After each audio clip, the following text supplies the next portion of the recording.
चाहिँ यो भाइको चाहिँ खत्रै रहेछ हो। थाहा छैन यो भाइ चाहिँ यस्तो गर्छ भने, तर मैले उसलाई चाहिँ एउटा सर्ट गीत हाल्नुको लागि बोलाएको थिएँ, तर ऊ चाहिँ खत्रै रहेछ डोरीको लागि। अनि रमाइलो भइरहेको छ है। हाम्रो पाल्पाको दक्षिण डाँडामा ठाउँको माथिपट्टि गाउँमा हावा पनि चलिरहेको छ, डोरी पनि तातिरहेको छ।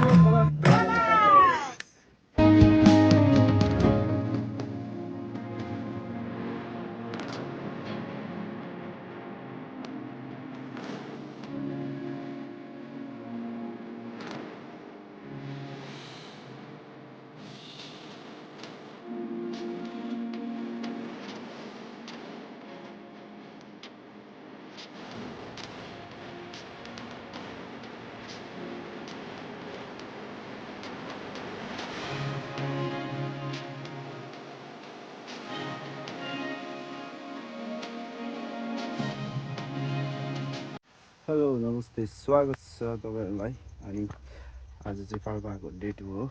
रेवन दाइ र म चाहिँ रेवन दाइहरू साथीहरू माथि जाने, दाइहरू त्यहाँ जाँदैछ अनि हामी चाहिँ अब डुलिरहेको छौँ दाइको गाउँ रमाइलो गर्दै। रेवन दाइहरू चाहिँ अगाडि गइसक्नु भएको छ एकजना साथी चाहिँ, अनि हामी यता अर्को दाइ पनि आउँदै हुनुहुन्छ। सो अहिले चाहिँ हामी बतासे डाँडातिर। रेवन दाइ अगाडि आउनु भएको थियो।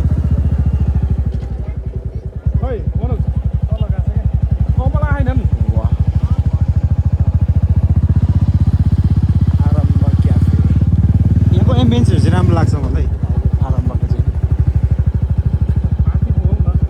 हजुर माथि पुगेर फर्काउन हामी। सो पाल्पाको बगाल छ यता, त झन् अझै बवाल होला नि। सक्नुहुन्छ एकदम रमाइलो छ चाहिँ। हामी चाहिँ एकछिन पर पुगेर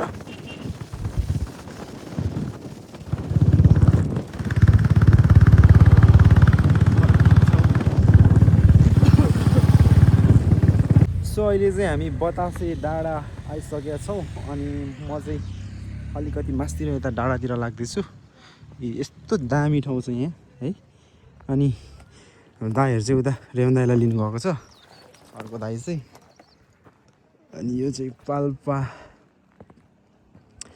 तानसेनदेखि अलिकति यताको बजार हो, एकदम बवाल छ, हेर्नु सक्नुहुन्छ यतातिर। मलाई त लास्ट मन पर्यो, पिच छ यतातिर। अनि दाइलाई लिन गइरहेछ, म चाहिँ यहाँ सिलमा यहाँको स्वर्ग जस्तो ठाउँ हेरिरहेको छु। सायद आज मौसम खुल्या छैन, असारतिर चाहिँ, असार साउनतिर चाहिँ यो मौसम एकदम दामी खुल्छ क्या। यतातिर जस्तै तपाईँको हिमालहरू देखिन्छ, यो एरिया सबै हिमाल देखिने हो, हिमालहरू एकदम रमाइलो छ ठाउँ चाहिँ। मलाई चाहिँ, म पहिला नि पाल्पा आएको थिएँ, अनि जस पहिला चाहिँ मलाई यतातिर म आउनु पाएको थिइनँ, एकदम सर्ट टाइम लिएर आएको थिएँ नि त दाइसँग। अनि जस आयौँ हामी, 1-2 दिन बस्यौँ फर्क्यौँ। योचोटि चाहिँ लगभग 1 महिना बस्ने गुमाएको हो हामी। अनि तपाईँहरू हेर्नु सक्नुहुन्छ यो ठाउँहरू बवाल छ यतातिर चाहिँ। वाह,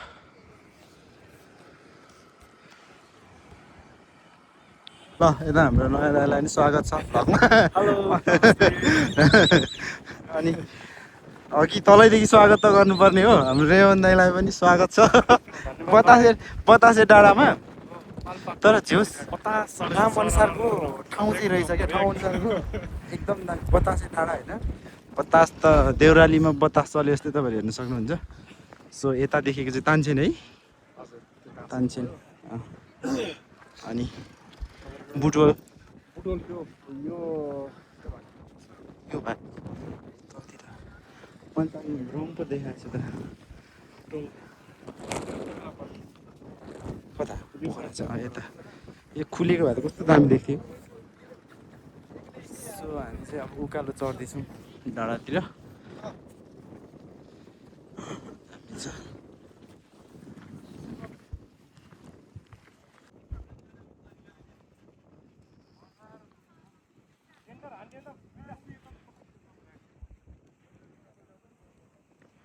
त्यो देखेको चाहिँ तानसेन हो। तपाईँहरू हेर्नु सक्नुहुन्छ। वाह, अबाल अर्को डाँडा पर पनि छ। चाहिँ घुमिरहेको छ भाइ, दाइहरू अगाडि हुनुहुन्छ अनि घाम पनि यस्तो दामी तरिकाले अस्ताउनु लाग्यो। वाह,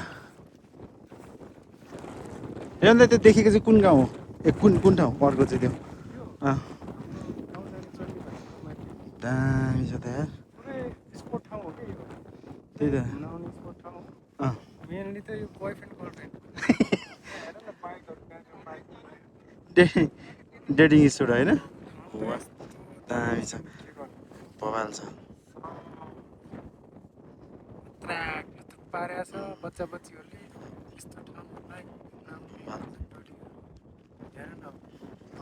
यता नि आउँदै हुनुहुन्छ, मादल बजाम बजाम भन्दैछ होइन, भजन टोली। सो अनि दाइ यहाँ आउनु त तपाईँ। सो रेवन दाइ र हामी चाहिँ अरू साथीहरू पनि गइसके।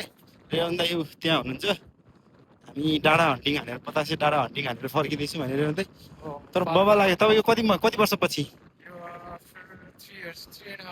अनि म पनि सेम दाइसँगै आएको थिएँ, तर त्यतिखेर हामी डुल्न पाएको थिएनौँ होइन। एकदम सर्ट टाइम लिएर आएको थियौँ नि त हामीले, 1-2 दिनको मात्रै। योचोटि त हाम्रो टन्नै छ, तपाईँहरू हेर्नु सक्नुहुन्छ। फेरि दामी यो ठाउँ चाहिँ मलाई एकदम चिल बवाल लाग्यो।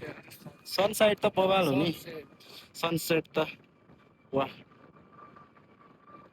जुम पनि गरेर देखाइदिउँ त सनसेटलाई।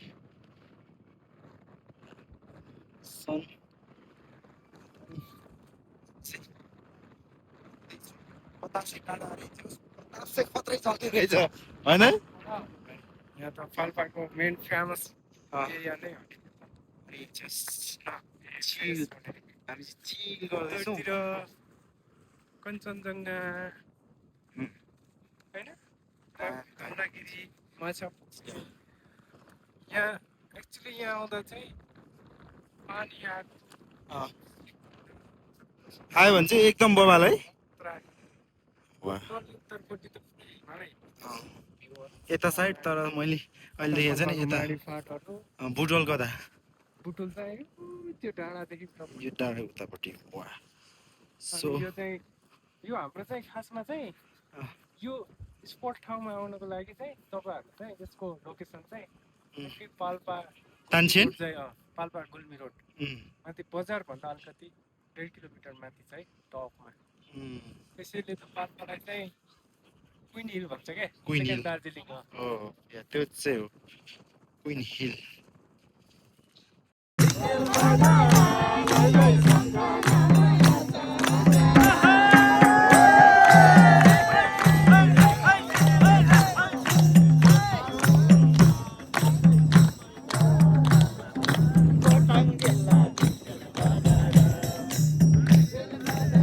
सनसेट पनि खतरा छ है, सनसेट पनि खतरा हुन लागेको छ। अनि 15 मिनट अगाडि अहिले चाहिँ बिस्तारै छ हेर्न सक्नुहुन्छ सनसेट रेन्जहरू सबै देखिएको छ। तर आज मौसम अलिकति बिग्रेको छ, त्यही भएर सगरमाथा यहाँको हिमालयन रेन्ज चाहिँ देखाउनु सकेको छैन। नेक्स्ट टाइम चाहिँ हाम्रो अवसर पनि देखाउनेछ। पारिपट्टि चाहिँ हाम्रो साइन्स क्याम्प हो, साइन्स क्याम्प एकदम मानिएको भयो।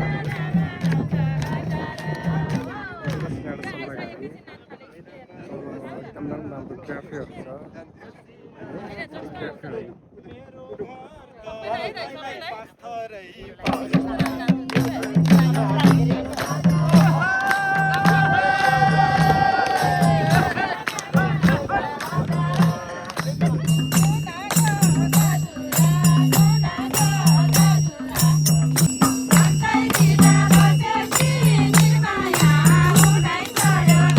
रमाइलो भइरहेको छ। मेरो भाइ चाहिँ खास पूर्वबाट आएको हो, 5 तर उहाँको चाहिँ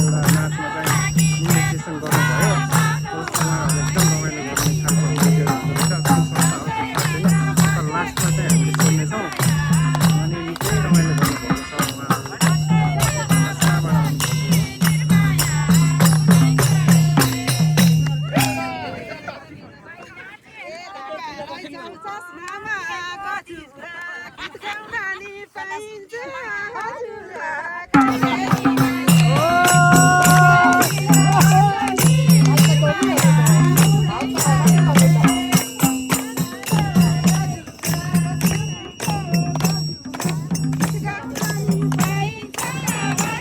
तपाईँहरू चाहिँ खास सामुदायिक वनबाट आउनुभएको हो हजुर ए गोर्खाबाट हो हजुर ए गोर्खाबाट आउनुभएको आज सायद उहाँहरू चाहिँ यहाँ श्रीनगर पाल्पा होटेलको एउटा श्रीनगर होटेल भन्ने एउटा एकदम खास यहाँ आउने एकदम चर्चित होटेल हो उहाँ चाहिँ यहीँ बस्नुहुन्छ होला सायद यो माथि आएर एकदम रमाइलो गर्नुभएको छ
भाइको चाहिँ खत्रै रहेछ हो साँच्चै यो भाइ चाहिँ यस्तो गर्छ भने तर मैले उसलाई चाहिँ एउटा सर्ट क्लिप हाल्नुको लागि बोलाएको थिएँ तर ऊ चाहिँ खत्रै रहेछ डोरीको लागि अनि रमाइलो भइरहेको छ है हाम्रो पाल्पाको बस्ती डाँडा ठाउँको माथिपट्टि कपमा हावा पनि चलिरहेको छ डोरी पनि तातिरहेको छ चिसो प्लस डोरीमा तातिरहेको छ सो अहिले चाहिँ हामी बतासे डाँडा घुमेर पनि अब हाम्रो क्याफेतिर है क्याफेतिर लागिरहेको छौँ अब हाम्रो कहाँको हो गाडी चढेर सो अब चाहिँ हामी लाग्न लाग्यौँ बतासे डाँडा घुमेर पनि यहाँ त भनेपछि त मलाई त एकछिन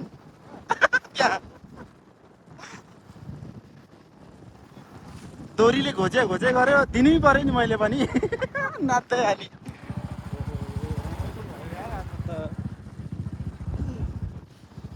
अब चाहिँ हामी लाग्छौँ एकदम मलाई त बबाल चिल ठाउँ लाग्यो ठाउँहरू चाहिँ दामी रहेछ क्या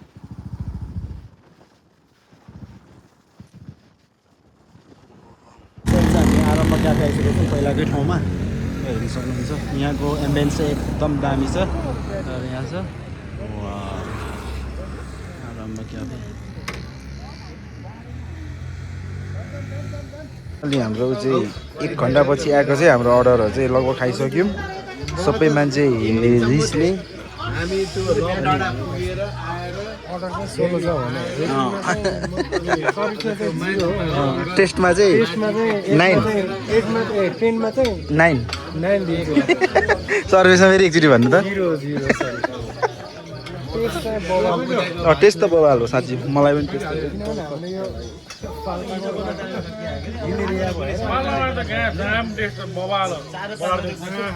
हामी खाएर पनि अब स्टार्टहरू भइरहेको छ बाइकहरू चाहिँ जान लागिरहेको छौँ अब चाहिँ हामी हाम्रो बाइकहरू अब स्टार्ट गर्ने ल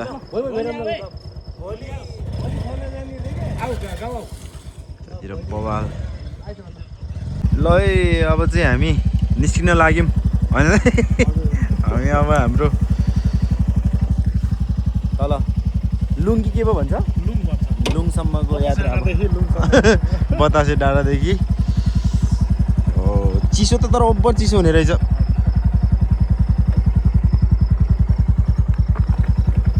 अब अरू केटाहरू उडिहाले हामी चिलमा जाने है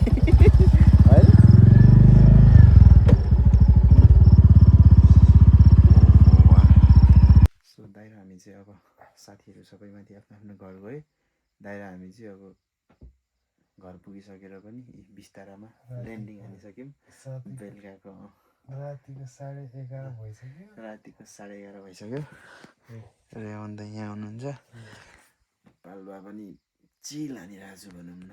अब साथीहरूसँग दाईहरू साथी सबै साथी नै भनौँ न होइन। र अनि आजको ब्लग चाहिँ अब यति भन्दै नेक्स्ट ब्लगमा हामी भेट्ने बाचा गर्दै बिदा चाहन्छु। टेन्टरेङ।